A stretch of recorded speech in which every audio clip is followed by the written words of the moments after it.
UGC 2023 और UGC 2026 के नियमों के बीच अंतर समझना पड़ेगा। इन नियमों की गंभीरता समझने के लिए यह जानना जरूरी है कि सरकार ने क्या बदला है, क्योंकि सरकार ने केवल शब्दों का हेरफेर नहीं किया है बल्कि पूरी कानूनी दिशा का बदलाव है। 2023 की यूजीसी गाइडलाइंस में एक व्यापक और समावेशी नजरिया अपनाया गया था।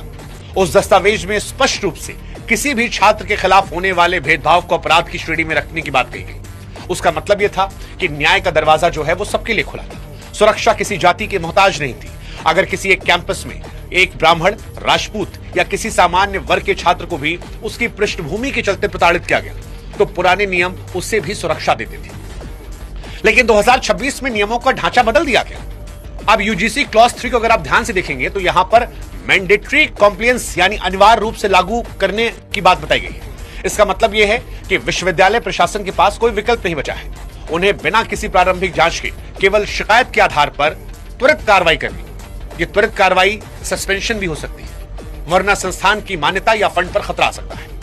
2026 के नियमों में एनी कास्ट जैसे समावेशी शब्दों को हटाकर फोकस जो है वो केवल SC, ST, OBC, women, PWD पर शिफ्ट कर दिया गया। असल में यूजीसी 2026 से क्लॉज 3 के अनुसार जातिगत भेदभाव केवल तभी माना जाएगा जब वो SC, ST या OBC वर्ग के खिलाफ, यानी अगर जनरल कैटेगरी का छात्र अपनी जाति की वजह से प्रताड़ित होता है तो इन नियमों के तहत उसे तकनीकी रूप से पीड़ित माना ही नहीं जाएगा। सबसे बड़ी चिंता यह है कि 2012 के पुराने नियमों में झूठी शिकायतों के खिलाफ भी कुछ सेफगार्ड्स थे जिन्हें अब हटा दिया गया है।